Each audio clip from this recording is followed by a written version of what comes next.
Bonjour à tous, c'est Sirdek. Je vous tous la bienvenue sur ma chaîne. Et aujourd'hui, on va regarder mon 12e épisode de Sirdek commente vos matchs.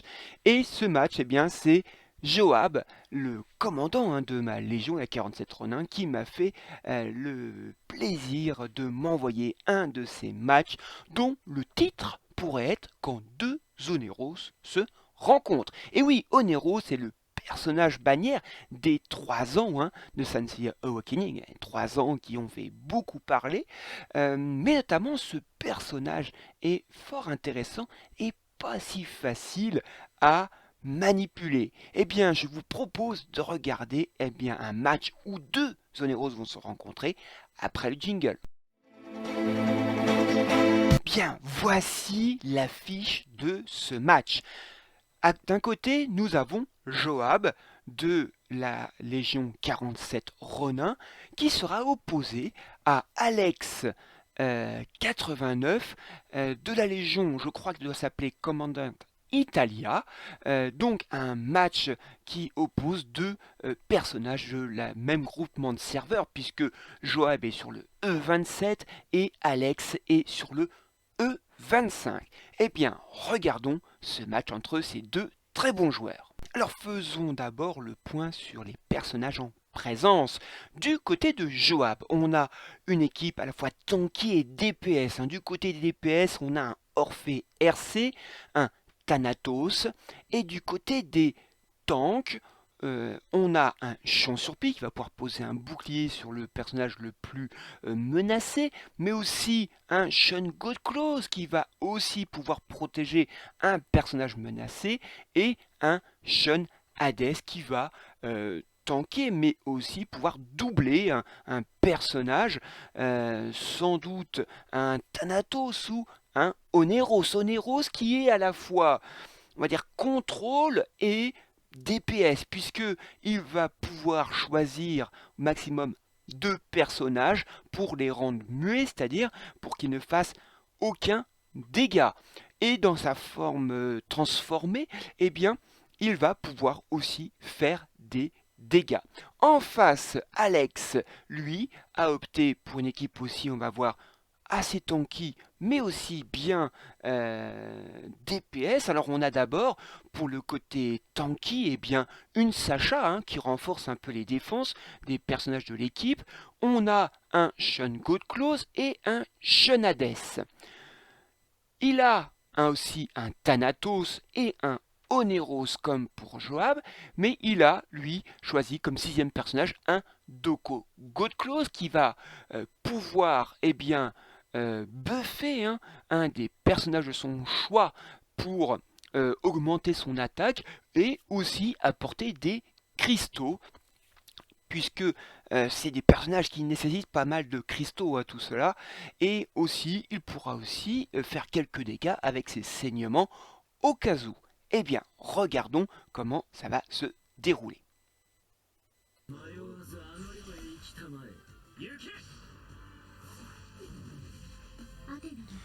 Sacha lance évidemment son terrain. Là, Alex le fait de manière très bien. Et tout de suite, vous voyez son Oneros qui est très rapide de Alex. Il marque tout de suite le Orphée RC pour éviter qu'il fasse des dégâts. En retour, le Oneros, vous voyez, de Joab a marqué la Sacha, puisque quand il y a des dégâts en dehors de son tour, de manière immédiate, il y a une marque sur ce personnage, et là, c'était donc la Sacha.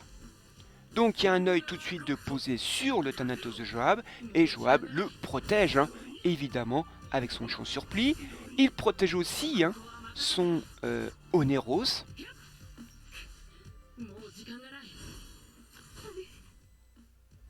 Et nous voilà au 2e tour.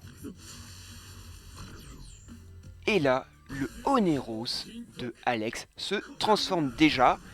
Et on voit que les dégâts ne sont pas énormes. Par contre, très bonne nouvelle pour lui, le 2e personnage contrôlé sera Thanatos. Les deux DPS de Joab, eh bien, vous voyez, sont réduits à être aphones, on va dire, puisqu'ils ne font aucun dégâts. De son côté, Joab a mis quand même une marque sur le Thanatos d'en face, donc vous voyez, ce Thanatos ne fait aucun dégât. Donc là, on a l'exemple quand deux Oneros se rencontrent, eh bien les DPS sont totalement muets. Regardez, voilà, le Thanatos de Alex fait son AOE et il n'y a pas de dégâts. L'œil de Thanatos de Joab ne fait aucun dégât non plus.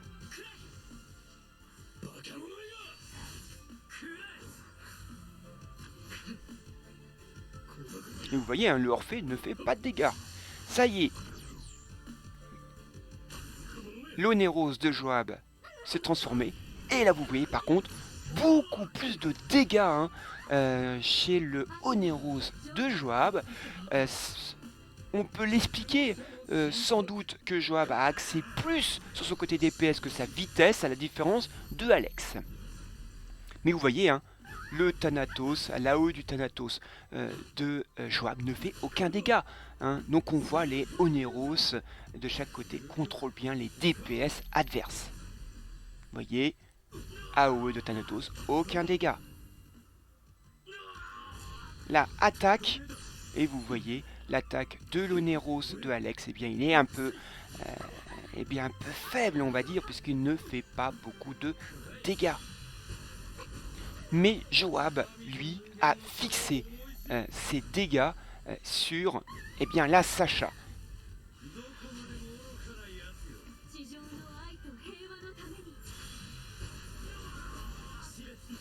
Voilà, ça fait aucun dégât tout ça du côté de Joab.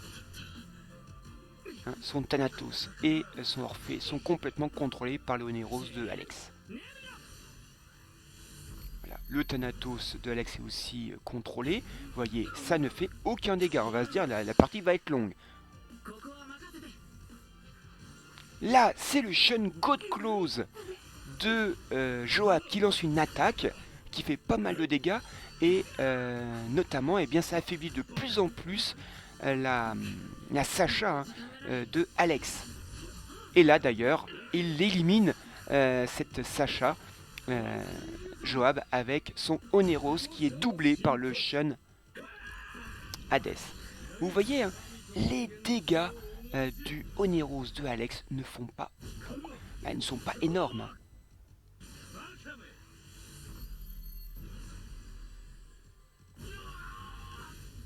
Là, par contre, il n'y avait plus de marque sur le Thanatos et automatiquement ça s'est remis. Et vous voyez, ça fait aucun dégât, les Thanatos sont totalement muets. Là, il buff Alex, il buff les dégâts de son Oneros. Attaque du Shun God Close qui fait un peu plus de dégâts. Là, celui de Alex, mais vous voyez, l'œil a éclaté, ça n'a rien fait, puisque le Thanatos de Joab est contrôlé par les Oneros.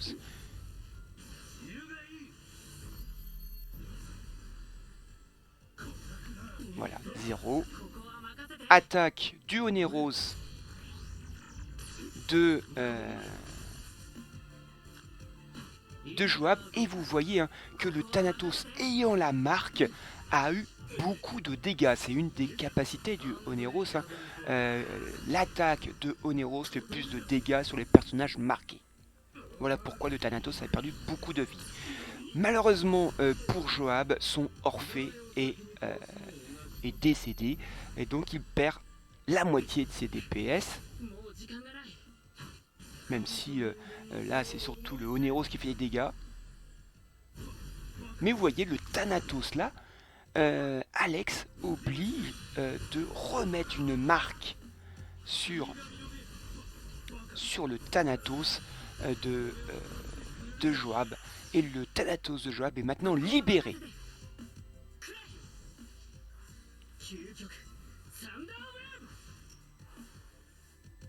Là, il y a une attaque du Shonen God Close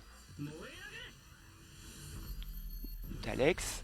Et ça provoque l'AOE du Thanatos de Joab, qui fait un petit peu de dégâts, mais celui de Alex fait toujours pas de dégâts puisqu'il est sous contrôle.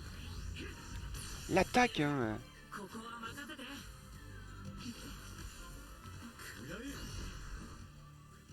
là, il y a une marque sur le Shonen God Close de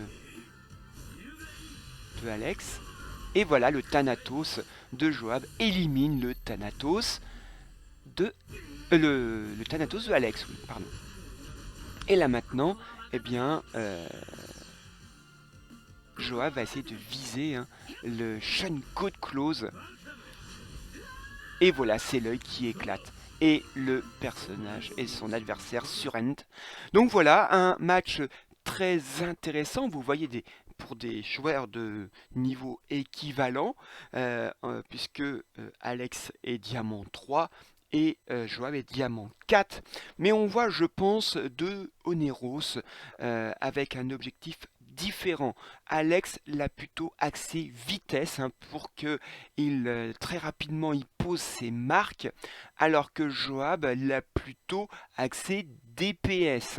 Et on voit, je trouve, dans ce match une différence de dégâts à l'avantage de Joab. Mais on a vu un des Oneros qui ont bien contrôlé les DPS adverses.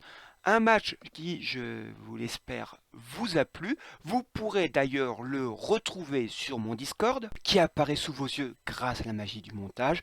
Vous voyez donc sur la colonne de gauche, dans la section Senseiya Awakening, le 3e salon. C'est Sirdek commente vos matchs. Vous retrouverez tous les épisodes avec des matchs fort intéressants, avec par exemple comment on peut gagner face à une Team Freeze, comment on joue avec une Tétis par exemple. Vous avez un très beau match de Petit Steph par rapport à Tétis et l'osmose avec Poséidon.